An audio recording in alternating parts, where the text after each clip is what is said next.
All right. Good afternoon, everyone. Welcome to the Asia Solar Energy for Climate Change Conference, a platform dedicated to harnessing the power of renewable energy in our fight against climate change.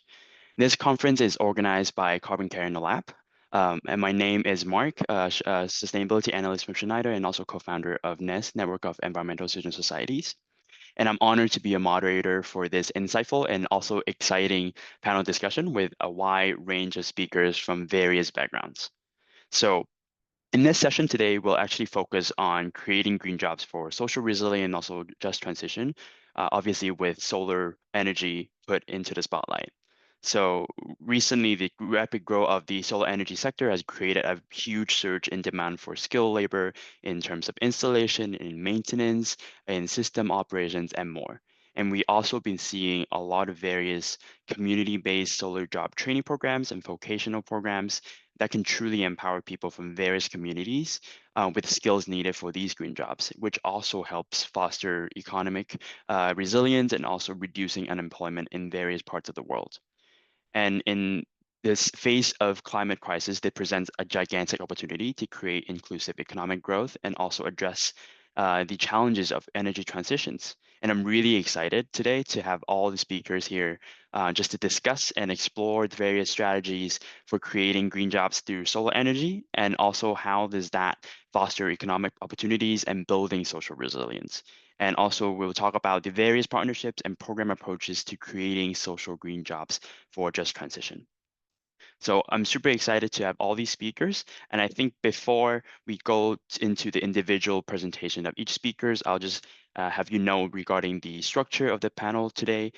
So after I'll introduce the speakers shortly, and after that, we'll also have speakers to have their individual presentations. And after the individual presentations, it will follow by some moderator questions. So by me, I'll ask a few questions for some free flow discussion between the speakers. And after that, we'll also have an audience Q&A. So feel free to leave your questions in the Q&A box, and also I'll be addressing it as times goes.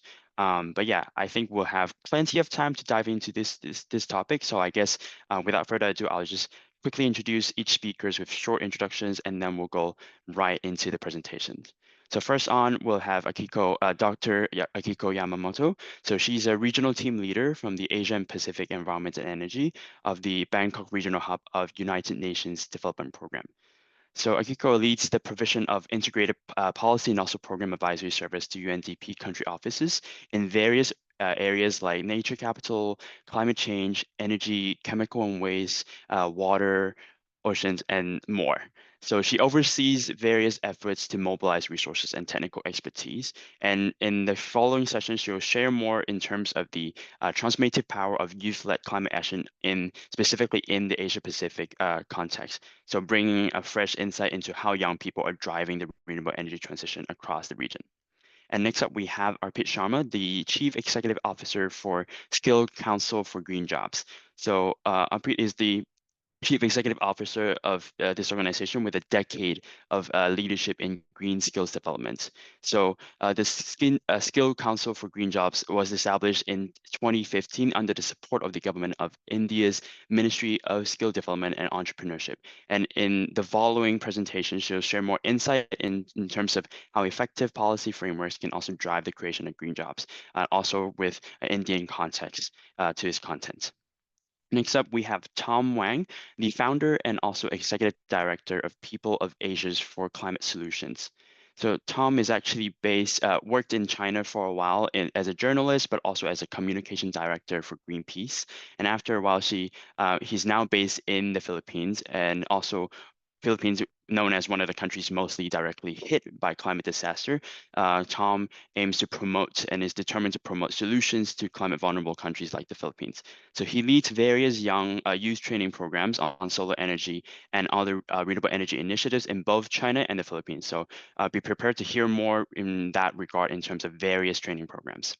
And last but not least, we have Hugh Chung Kwok Chung, Senior Program Manager from Carbon Care InnoLab. So Chung has been working in local and international non-governmental organizations for more than 10 years with rich experiences in various social issues. So he joined Carbon Care InnoLab in 2022, and he'll be sharing insights on various programs under Carbon Care InnoLab to see how we can actually develop partnerships with the community on solar and also green jobs aspects. So I guess without further ado, I'll let Chung to start sharing his presentation first, and then we'll go through all four later on. Chung, please. Sure, thanks, Mark. And I will now share my screen first. Please wait a bit.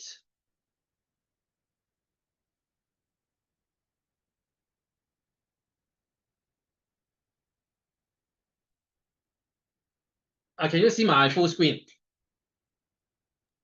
Okay, so thanks again for these panel discussions, and thanks Mark for moderating these sessions. And my name is Chung, and I'm from Carbon Care InnoLab. So right now I will talk a bit about our programs and also how we regard green jobs. So to start with, I would like to start with the Hong Kong's target about carbon neutrality. As we can see in this slide, Hong Kong government has set the carbon neutrality target, and we would like to have the 50% carbon emissions reduction by 2035 compared to 2005 levels. And by 2050, we would like to achieve carbon neutrality. And to achieve this target, we actually need a lot of things. We need ambitious climate actions. And to have the ambitious climate action, we need resources, we need technology, we need policy, but also we need a lot of human resources. We need the talents for us to achieve the carbon actions, to achieve carbon neutrality. And right now in Hong Kong, there is rising job opportunities related to solar energy because of the implementation of the feed-in tariff policy starting from 2018. And actually, before the feed-in tariff policy start, maybe before the 10 years before the policy, in Hong Kong, we only have about 2,000 solar energy or renewable energy systems, private systems installed in Hong Kong. But after the implementation of the policy, as at 2024, we have a total of 26,000 applications of renewable energy received by the power companies in Hong Kong. So that we can see that because of this expansion of the solar energy in Hong Kong, we have more job opportunities also related to solar energy. But having said that, in Hong Kong, the environmental economy is still a very tiny part of the Hong Kong's total economy. Actually, in Hong Kong, we do not have a lot of detailed official data about green jobs. As far as we can tell, in 2023, the category environmental industries account for about 1.2% of the total employed workforce in Hong Kong. But actually, when we compare this number to other countries or regions, maybe let's say the Europe, for example, in 2021, the environmental industries actually account for about 2.5% of the total workforce in Europe. So when we compare to these two numbers, we can see that Hong Kong is still lagging behind in terms of the green jobs development. And also, we can see that we do not have a lot of policy support for the green jobs in Hong Kong. In the past few years, Hong Kong actually has introduced the green jobs scheme for the graduates from the universities to apply for green jobs. But that scheme actually suspended in 2022. And also, we have the Climate Action Plan 2050 in Hong Kong. But within that action plan, of course, we can see there is some elaborations or some policy initiative about green jobs, but mainly it is about green finance or the ESG development. We do not see a lot of policy support from the government to develop the green jobs as a whole, especially the solar energy installations, manufacturing, those kind of support. So that we will say that the Hong Kong's support is still lagging behind.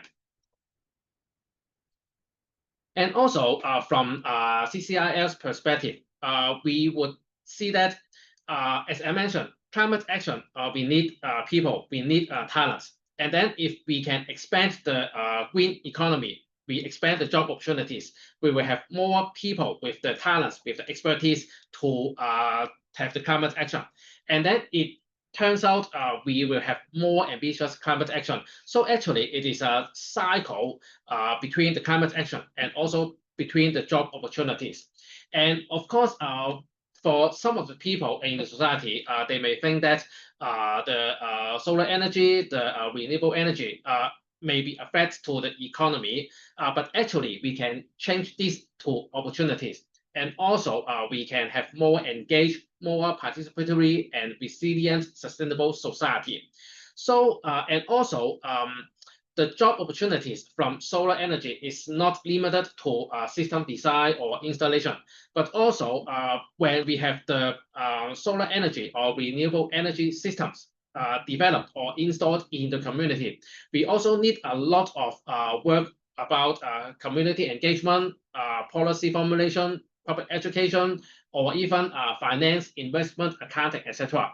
So that when we regard green jobs, we do not only see the manufacturing or the installations or the development of the solar renewable energy system, but also other supporting roles that to expand the solar energy in Hong Kong.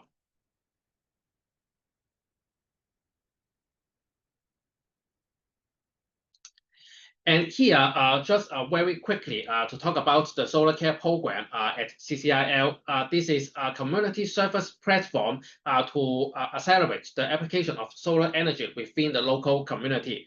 Actually, we bring the expertise from different stakeholders, from green groups, from NGOs, schools, government departments, power companies, and also renewable energy experts together to try to accelerate the use of solar energy in the community. And for this program, we work with a lot of NGOs to support them the installation of the renewable energy system and also the solar energy system.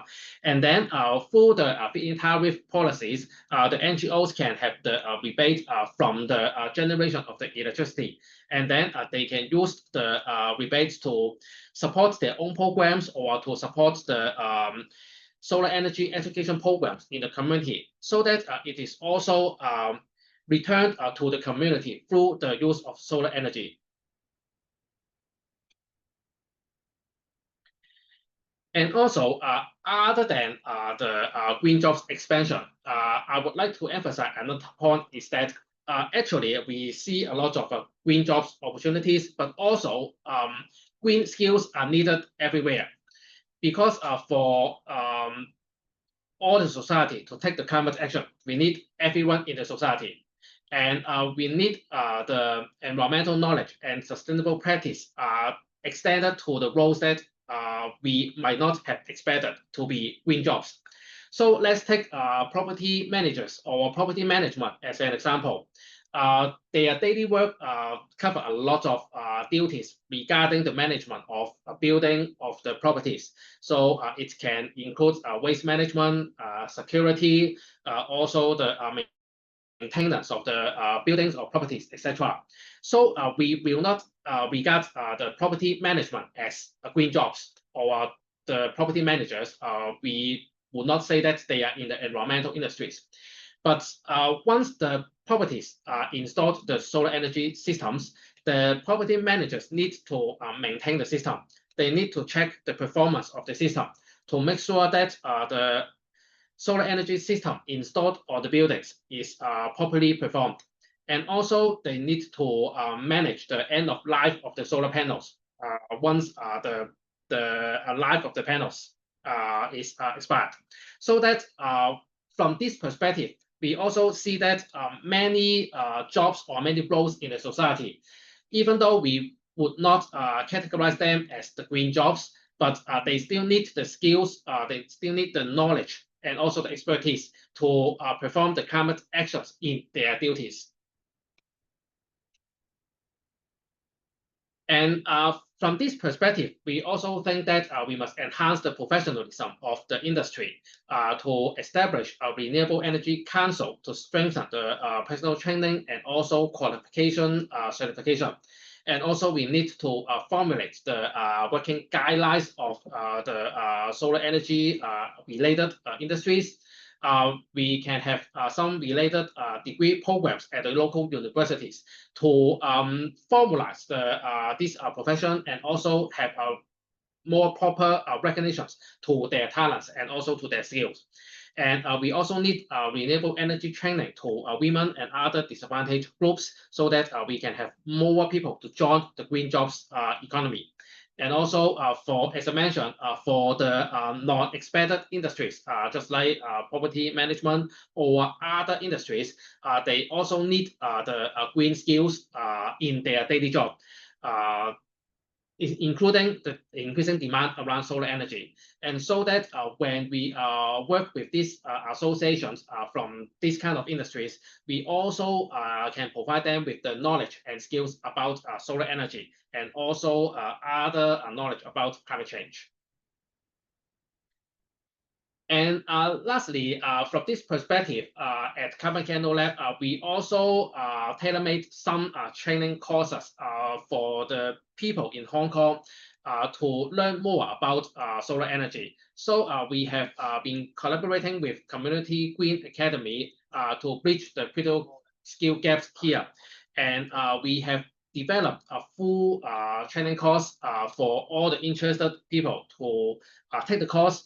And the course actually covered the full life cycle of a solar energy system, from the installations, from the design, and also to installation, and then the management or the maintenance after the solar energy system is installed. And we, for example, we have run several classes of this course, and we have target property managers and other professionals to take this course so that they will have the skills to maintain and operate the solar systems in their daily jobs. And of course, this course is also open to anyone interested in acquiring these kinds of essential green skills in Hong Kong. So here is the end of my presentation, and I'm happy to have the discussions following others panelists' discussions. Mark, back to you. Thank you, Chung. I find it really interesting with the property manager as a prime example, and now how you point out not every job is a green job, but like they can be, and that we, the distinct nature of that is quite interesting for me. And I guess moving on, because Chung talked about the training programs just now, with the solar training program. Maybe I'll move to Tom to talk more about his programs from his organization. Yeah, Tom, can you share more about your presentation on the training programs? Sure, absolutely. Just 1 second when I No turn worries. on the share my screen.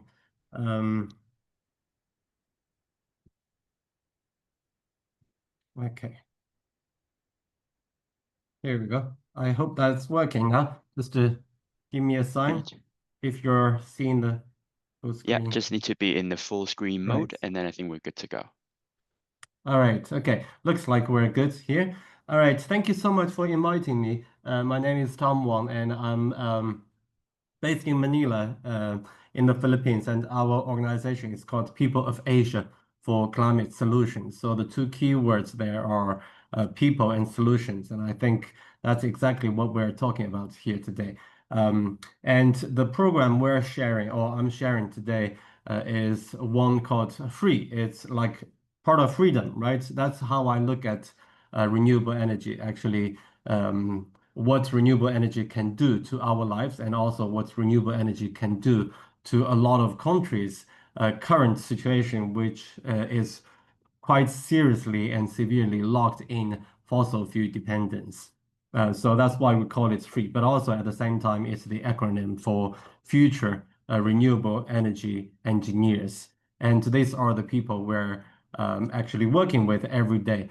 In fact, just yesterday and at this moment, we have about 22 Filipino students who are traveling all the way to China. And these are exactly the people I'm talking about today. So we're based in Manila, and we started in 2019. So it's relatively a new organization, and we focus quite a lot on how to tell or build positive and constructive and hopeful narratives, so that when we talk about climate change, it's not all just about really, really depressing and sad stories. So for today's topic, it's about solar jobs. And I think a big backdrop is actually what all these countries agreed upon back in COP28 2 years ago, when all these countries said, okay, in order to keep climate change from getting even worse, or at this current speed, we need to very quickly escalate and adopt all these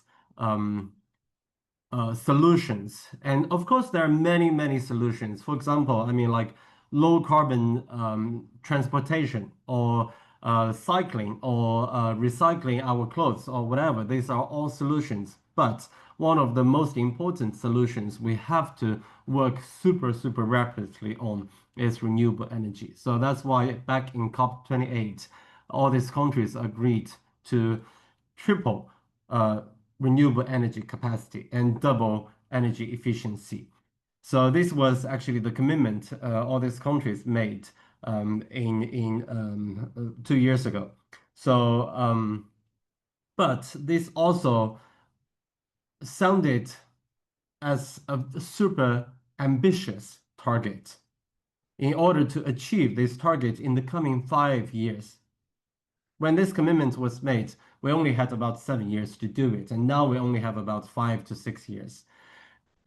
We don't have the people. Of course, here's a list of all these different challenges to achieve the triple renewable energy capacity goal by 2030. For example, we need a lot of time, we need a lot of money, but at the same time, we also need a lot of people who are able to help the whole world to realize this dream.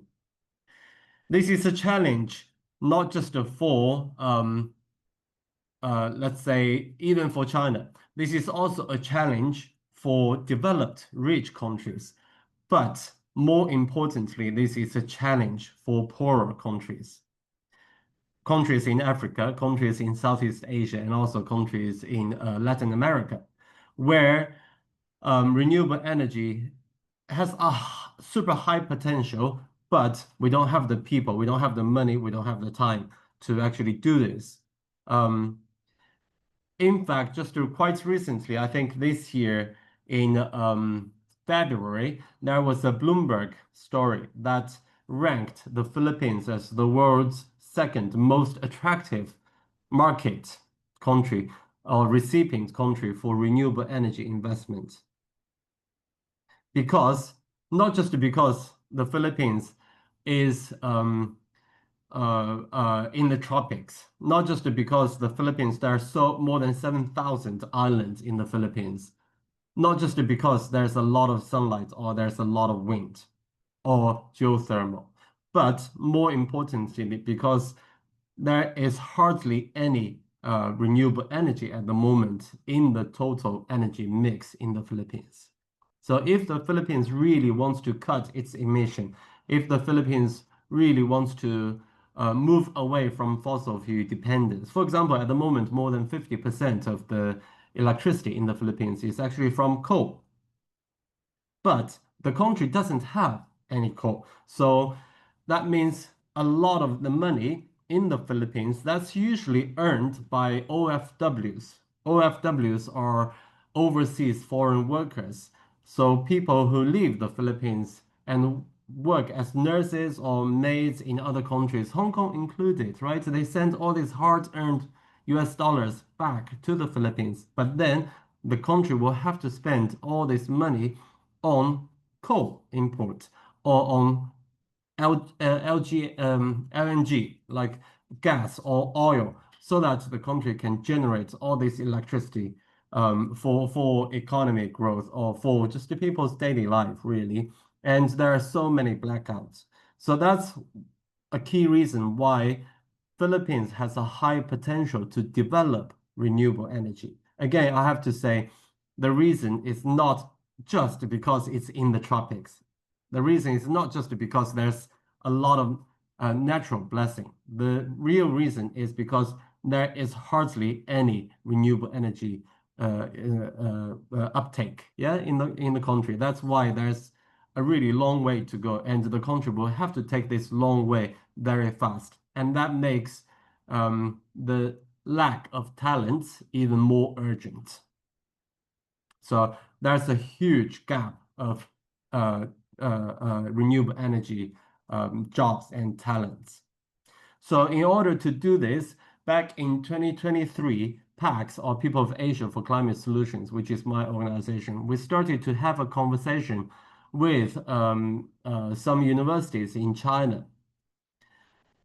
And the reason was that some of these universities started way back very, very early on to develop renewable energy curriculum courses. For example, this school we talked to is in Gansu province. If you are familiar with the geography of China, Gansu province is way up in the north, in the northwest part, very close to Xinjiang, very close to in Mongolia. So it's neighbors, or it sits right on the edge of the Gobi Desert.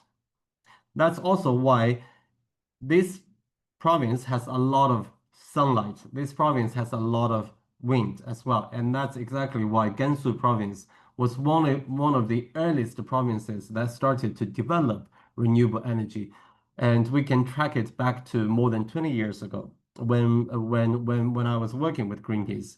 So that's why we started to have a conversation with this one college called Jiuquan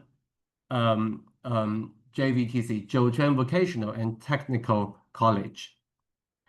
They have been training a lot of young students to become workers, engineers for China's renewable energy companies. And at the same time, besides the curriculum, one important thing was they had very wide business contacts. Many of China's top tier renewable energy companies, such as Goldwind or LONGi, are their partners. So we started to have this conversation back in 2023 and saying, can we send some Filipino students to China, to your school, and just leave them there for 3 to 4 years so that they can be trained into renewable energy engineers and then come back to the Philippines and start to work and build the country,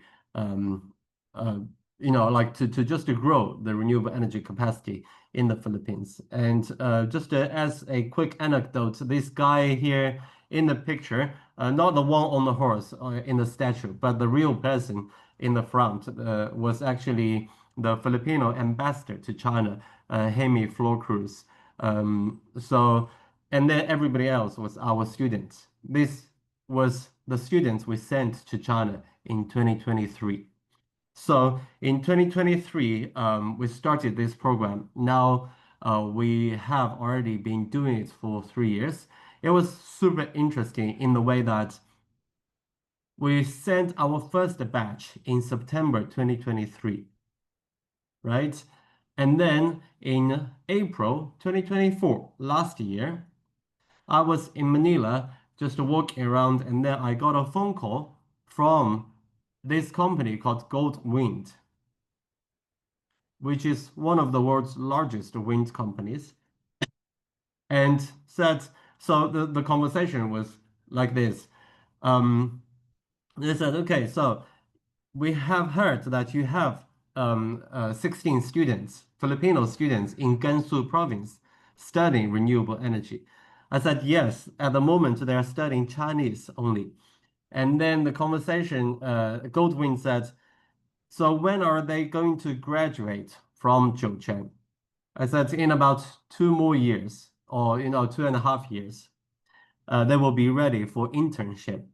So in spring of 2026 or summer of 2026, they will be ready for internship. And then this HR person, HR director from Goldwyn said, as soon as they graduate, can we hire them all? And I had goosebumps at that moment, standing in the mall in Manila, because I had never experienced any anything like this. Like the students have barely started their education in Jiuquan, in China, and already one of the largest companies in the whole world wants to hire them when they graduate in 3 to 4 years. So that kind of commitment made us even more confident. So that was why we started to keep looking for more students from the Philippines to send them to China. And mind you, all these students, many of these students you can see here, back in 2013, so 10 years before they went to China, they experienced one of the world's worst typhoons, Typhoon Haiyan in the Philippines. More than 6,000 people died, and many of these kids experienced that, and these kids lost their friends, and some of them lost their families. So one thing I say to these students is, you understand firsthand what climate change impacts means. And at the same time, you understand how much potential there is for renewable energy development in your country. At the same time, you will be able to speak English, you'll be able to speak Chinese, you'll be able to have renewable energy knowledge. You will also, more importantly, have all these contacts in China. So out of more than 7 billion people in the whole world, you are a small handful of people who are so empowered with all these very unique skill sets. And that's why now we are also talking to the Department of Energy in the Philippines. We're keeping this conversation with the Philippine Embassy in China. At the same time, we're also looking for more students in Africa as well, and also in Pakistan, in Indonesia. But we want to keep this within just the most vulnerable communities, very poor families, because I always say, like the Philippines is such a tropical country. It's hot, it's humid, and there's a lot of seafood. However, if you go to Jiuquan in the middle of the desert, there's hardly any vegetable even sometimes, right? And also it's super cold, it's really dry, and we have to do a lot of crowdsourcing for even secondhand mobile phones or clothes for their winter stuff like that, so that they can survive the winters. So we need students who are able to handle very harsh situations. And the progress we have, we lost some students, of course, who couldn't handle the situation. So now in batch 1, we have 13 students now. And in batch 2, the ones we sent last year were 12. And now this year, we have 13 more students who are still studying Chinese and who are preparing themselves to go into China. However, we also have challenges as well at the same time. For example, JVTC as only one college, that's quite limited. We need to expand that, need to find more universities. And at the same time, we need to convince more companies in China so that they can take on these kids for internships and also give them opportunities to practice. And at the same time, we need to just really reach out to more partners as well, and also reach out to more countries.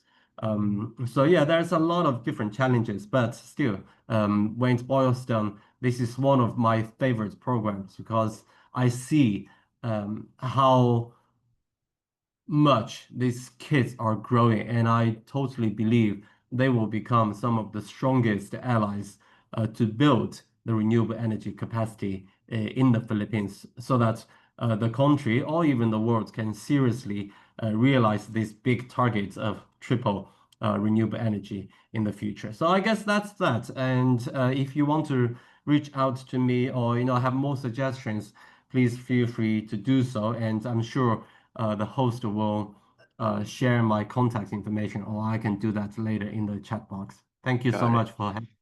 All right, thank you, Tom. It's really inspiring to see the program and the impact it really makes on the Filipino students in China as well. I think we can talk more about that in the questions.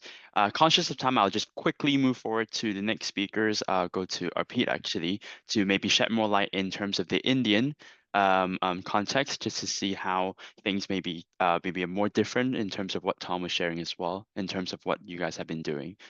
So maybe Arpit, you can share the slides and then we Yeah, can go I will forward. I will immediately share the slide. No worries. Thank you. Is my screen visible?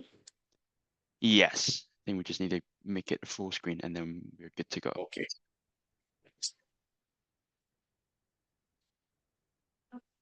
Thank you. Thank you so much for giving me an opportunity to be a part of this wonderful session. I'm Arpit Sharma. I'm CEO, Skill Council for Green Jobs. About the Sector Skill Council, we were created by the Ministry of Skill Development and Entrepreneurship, and we work in the domain of capacity building in the area of green businesses and climate technologies. Our main verticals are renewable energy, environment, forest and climate change, and sustainability. We have a lot of we have done a lot of work in the area of solar domain. And our main mandate is to actually first do a skill gap study of a particular sector like solar, wind, small hydro, biomass, biofuels, green hydrogen, energy storage, and then waste management. And then finally develop courses and curriculums which are submitted to the regulator for the approval. Once these courses are approved, then these courses are run in various ITIs, polytechnics, government colleges, universities, engineering institutions, and so on. So this is the India's renewable energy projections by 2047. 1,125 gigawatts of RE installed capacities that we're looking at. We are looking at 50 gigawatts of equipment manufacturing capacity. We aim to emit the emissions by 2.5 billion tons. And we intend to have at least 70% share in the renewable energy in our electricity domain. And the total investment that we're looking at is close to 50 to 60 lakh crores. And top 1,000 corporations would be targeting, in India and would be working in the energy domain. This is SCGJ's goal that we would like through our affiliated training partners, which we have. Currently, we have 1,000 training partners across the country. India is a huge country, as you know, and we have a geographical presence almost everywhere, in every big and small city. We aim to do short-term training in the clean technologies for 10 lakh people. 10 lakh would be 100,000. 10 lakh would be 100,000. No, 100,000 in your language should be 100,000. And it would be 1 lakh certified people, 20 lakh virtual and blended mode trainings in upskilling and reskilling.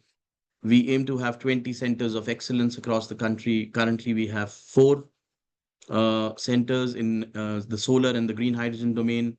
We aim to also build our more 750 training centers across the country, and we aim to have 7,500 certified trainers. We also have a Vision 2047, which marks the 100 years of India's independence, and we aim to have almost 1 crore skill trainings and job facilitation 3.5 crore additional jobs would be created in the sector. There would be unlimited opportunities in the upskilling and reskilling, and all traditional job roles would be comparatively attributed with green skills. And green energy will be part of every household in the country. That is what we aim for. India also has an ambitious target of installation of 500 gigawatts of renewable energy sources by 2030. And also, one very important mission that we have announced in COP26 is that we would reduce our emissions by 1 billion tons by 2030. So these are the areas that we work. As I said, we work in solar, wind, small hydro, storage, clean cook stoves, and then we have the second vertical, which is the municipal solid waste, wastewater treatment, e-waste, carbon sinks and ecotourism. And the third one is the green hydrogen, green construction, green transportation, and pollution prevention and control. We were established as a registered society in 2015. It's been 10 years now. And we were created by the ministry to address the skilled manpower requirements in the for the industry. We are promoted by one of the biggest industry associations in the country, which is CII. It is the Confederation of Indian Industries. And we have been recognized as an awarding body by the National Council for Vocational Education and Training, which is the regulator, which approves all the courses that are designed by Skill Council for Green Jobs. So these are some of the lead organizations in the skill ecosystem. We have the ministry, we have the regulator, we have the DGT. DGT is the Directorate General of Training, which controls all the ITIs in industrial training institutes in the country. Then we have National Skill Development Corporations, and then we have the Sector Skill Councils, which is Skill Council for Green Jobs, which has been created to address the manpower requirements, as per the requirements of the industry. We have done 11 skill gap studies in various sectors. We have developed 56 qualifications so far. We have done trainings of almost 600,000 candidates so far in the area of renewable energy and waste management. Our training programs, after the training programs are complete, they are assessed, the candidates are assessed and certified by a third-party agencies, and the assessor or the examiner who takes the examination. We have 900 examiners on board. We have close to 5,000 trainers, and we have also achieved various gold medals, silver medals, and bronze medals in the World Skills competition at various places. And in 2026, the World Skills competition will be held in China, and India would be participating in the renewable energy domain also. So these are some of the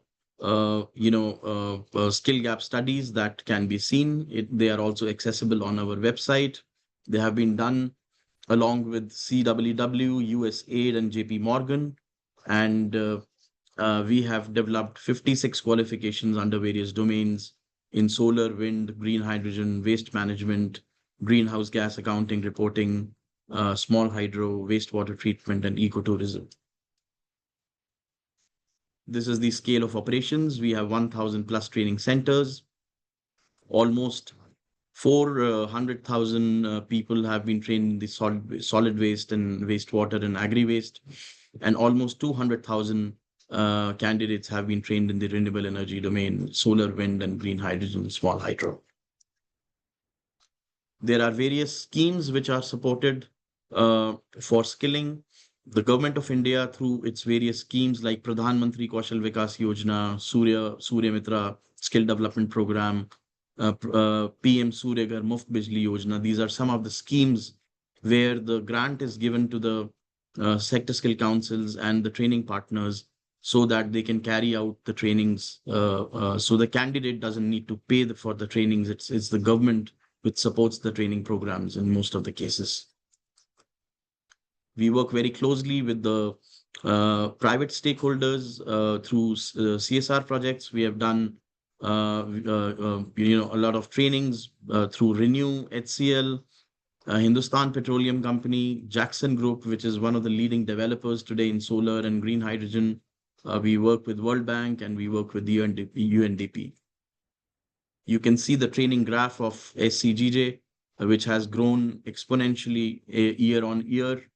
And today we are close to 600,000 certifications, which have been done in the last till date since inception. These are some of the states where the trainings have been done. I know all of you belong to different countries, so you would not be very much familiar with the states, but I just wanted to show the scale of operations of SCGJ, that we have done trainings in almost 34 states, which covers almost 90% of the country. So you can see this is the training outreach of India. Almost every state has been covered.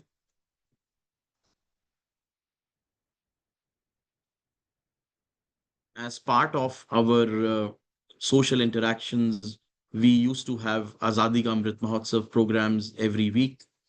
And these are some of the glimpses of the speakers who have spoken, and around 100 webinars on various domains.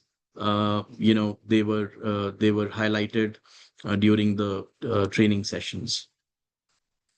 We have recently developed a training program on GHG accounting, sustainability, and reporting, and this was very successfully done. It was completed, but there was a fee that was charged from the candidate, which was 10,000 INR. So with Ernst & Young in partnership with EY, we conducted a 3-day masterclass on a program on design production of hydrogen under the GIZ supported TISA project, which is the training in solar applications. This was done in various parts of the country, and these are some of the glimpses of the training program that was done in the capital of India, which is New Delhi and NCR region. We have signed an MOU with one of the biggest solar developers in the country, which is Tata Power. And we have created a center of excellence in the area of green hydrogen. And a lot of industry people have been trained in the center of excellence. These are some of the workshops that have been attended on net zero, and there has been, we attended a workshop at the National Summit on Rural Prosperity and the water management. Water management, pollution, and renewables are these are the 3 areas where India has a lot of focus on. These are some of the business summits where I've been invited. We did a very unique program along with UNEP and Renew Power, which is again the second biggest developer in the renewable energy space. This was specifically for women. The training was imparted to close to 800 rural women in the Gujarat region, which lies near to the Pakistan border. And they were given a 3.5-month training. And after the successful completion of the program of the salt pan workers, 40% of the rural women, got jobs in the renewable energy. So we can see an increasing participation of women in the RE domain in India. We are also one of the Swachhta Knowledge Partners, which is the apex body of the Ministry of Housing and Urban Affairs. There are 26 Swachhta Knowledge Partners who work in the capacity building domain in the waste management sector, and we are one of them. We are also focusing on transgender upliftment, and we have designed a specific program for the state of Orissa so that the transgenders can be trained in the green hydrogen domain and the solar domain. This is one of the panel discussions where I was invited to, and this was mainly on the sustainability. It was organized by the Sustainability and Energy Practitioners Association, which is based out in Tamil Nadu. And some of the eminent, people had attended the workshop and the panel discussion. And it actually was more about, what challenges India is facing as a country in terms of increasing the number of skilled manpower. I would also like to tell you. Preet, Sorry, I just hate to jump in. I think we were really enjoying the milestones and everything, and I'm definitely sure that the participants would love to hear more. So feel free. I'll let them know that the link for your organization so they can check it out. But I'm just we're really conscious of time, so I would love to shift the remaining time for Akiko just to finish off her presentation, and then we can just quickly dive deep into more of you guys' expertise in the panel discussions. That's okay. Sure. So I will just finish off in 2 minutes then. So we signed an MOU with BSW, which is the German Solar Association, which aims at enhancing the Indian curriculum, solar curriculum to German standards and migrating Indian people to Germany. This was done way back in 2022, and few successful people have already migrated to Germany. We are also part of the World Bank V-Power, where we constantly participate and we collaborate on how to actually increase the inclusion of women in the renewable energy domain. This is one of the very unique, successful stories. We upskilled our solar people in the wind energy domain for a wind manufacturing company, which is Vestas. They are the biggest developers of the wind turbines, and all of them, all these technicians, they got a job in Vestas. So I would like to quickly tell you that we have also signed MOUs with various multilaterals and bilaterals and foreign organizations in order to do skill gap studies in the clean energy sector. Recently, we have inaugurated a center of excellence at Avada Group, which is one of the leading green hydrogen developers in the country today. And we aim to produce 5 million metric tons of green hydrogen by 2030 as a country. Our candidate won bronze medal at the WorldSkills 2024 in Lyon, France, which shows the quality of the training and the quality of the solar trainings and the wind energy trainings that are imparted by SCGJ. So these are some of the photographs of the felicitation, and I would like to thank you for my presentation. Thank you, Preet. And I guess I'll hand the time over to Akiko for your quick presentation. Thank you very much, Mark. So while my presentation is up, my name is Akiko Yamamoto. I'm from UNDP Regional Office for Asia and the Pacific. I'm based in Bangkok. The UNDP is the United Nations agency specialized in development and support 170 plus countries in the world to realize their sustainable development goals. And our overarching objective is to accelerate human development while easing pressures on the planet. And in that, under this overarching objective, the transition to greener energy and its potential, the job creation potential, is so important. So I just wanted to highlight how that is significant, and what we do, and then what kind of impact this just energy transition has to issues far beyond the energy sector and climate change. Next slide, please. Yes. So today it's my brief presentation is about this. Let me see. Yeah, renewable energy and jobs, and especially solar PV jobs in particular, and its impact on gender empowerment. And then I just want to quickly go over the UNDP cases for sustainable energy for development. Next, please. In the context, maybe even before this, renewable energy. In Asia and Asia and the Pacific, the climate change and the mitigation, greenhouse gas emission, 50% of the emission comes from the energy sector. And therefore, reduction in the greenhouse gas emission from energy sector is so critical for Asia Pacific to meet our climate target, but also for the world to meet the climate target, given that we host in our region India and China, those two the large economies and large emitters, and so we would like, we would like to see anything possible to accelerate this energy transition, But then not just to accelerate, but then the energy transition happens in a just manner. And for both the energy sector's potential and the energy transition's potential to create jobs and green jobs, especially for youth and the women, is something that we really want to, we are looking at very closely. And so when we look at the renewable jobs, not just, including the solar energy, right now, about 16 million jobs globally is in the renewable energy sector in 2023. China alone is 7.4 million jobs, global, 46% of the global total. But if we put the China, India, and the rest of Asia together, 65.5% of global jobs in renewable energy is here in this region. So it's a very, this region is benefiting from the green renewable energy and its job creation potential quite a bit.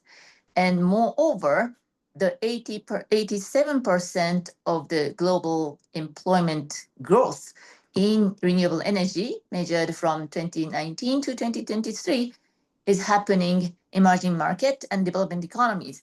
That this is beyond Asia and the Pacific, but this really shows the importance of the renewable energy sector for developing countries. Next, please. And zooming into solar energy, if we look at the total cost, that's in the installation cost of different renewable energy, and also the capacity, and this levelized cost of electricity, the solar PV, that this particular technology has significantly improved in the past few years. And then also the battery packs are getting much cheaper and more affordable. So this really gives a promising, the indication, the data for the further growth of the solar PV sector, even in developing countries where we need to provide affordable energy. Next, please.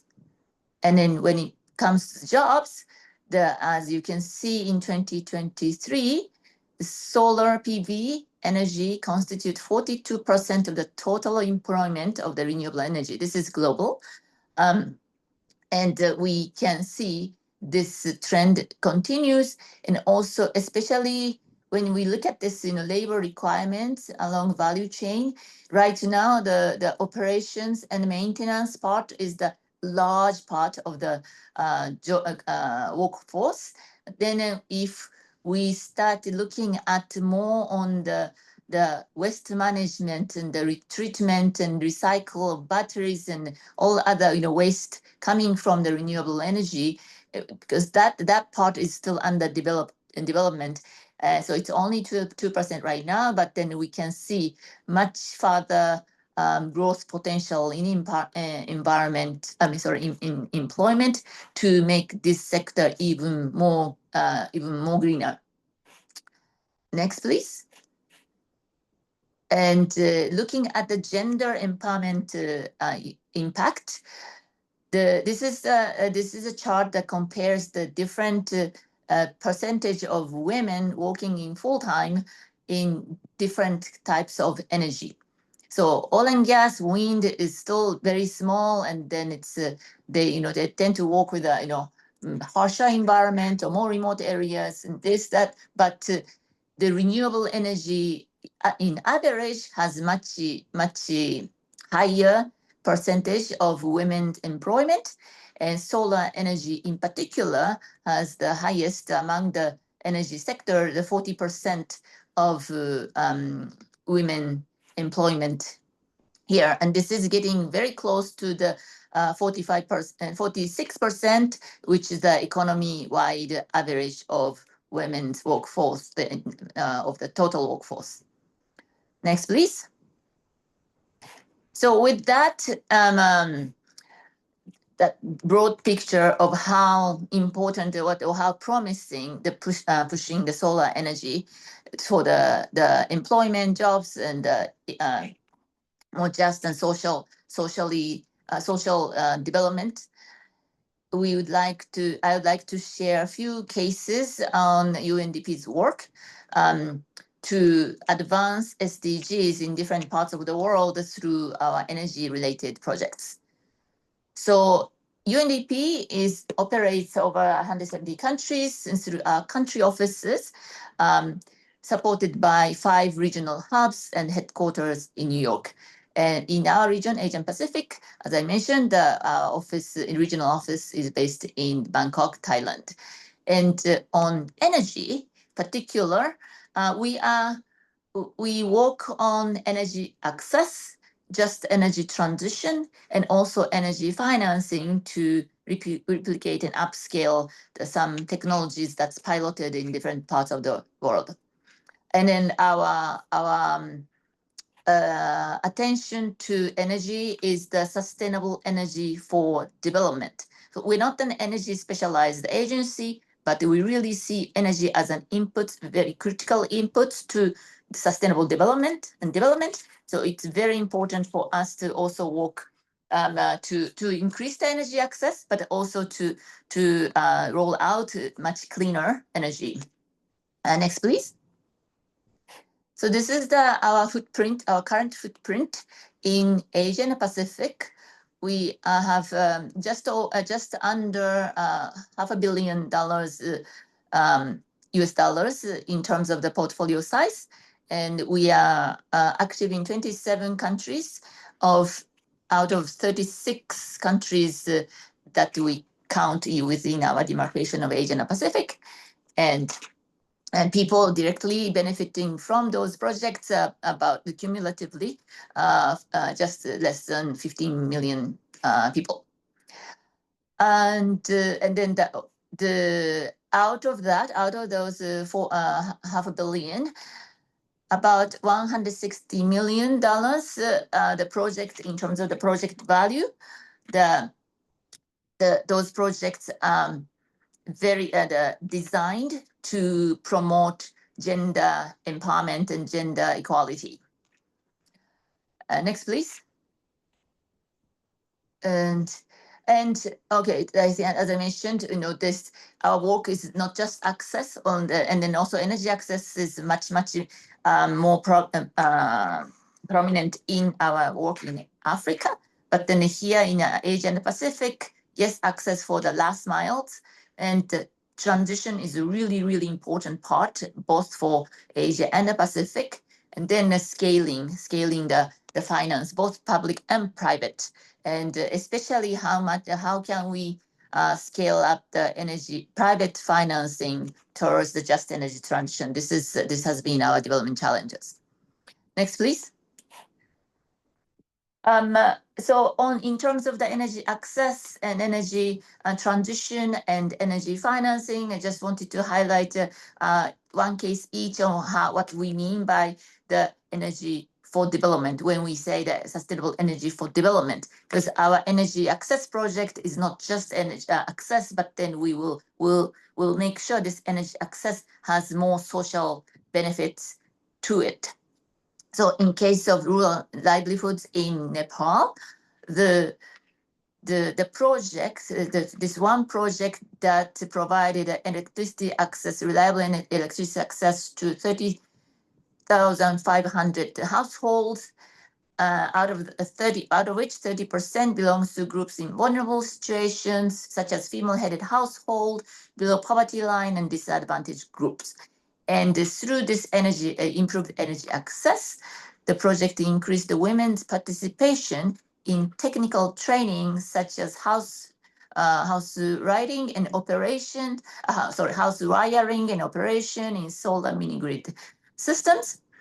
And also the project very intentionally encouraged women to participate in different trainings to improve livelihoods. So it's not just the energy sector technical skills, but also entrepreneurship development, financial literacy, cooperative management, and technical training. So to promote them to become an entrepreneur and SME development, contributor to the SME development.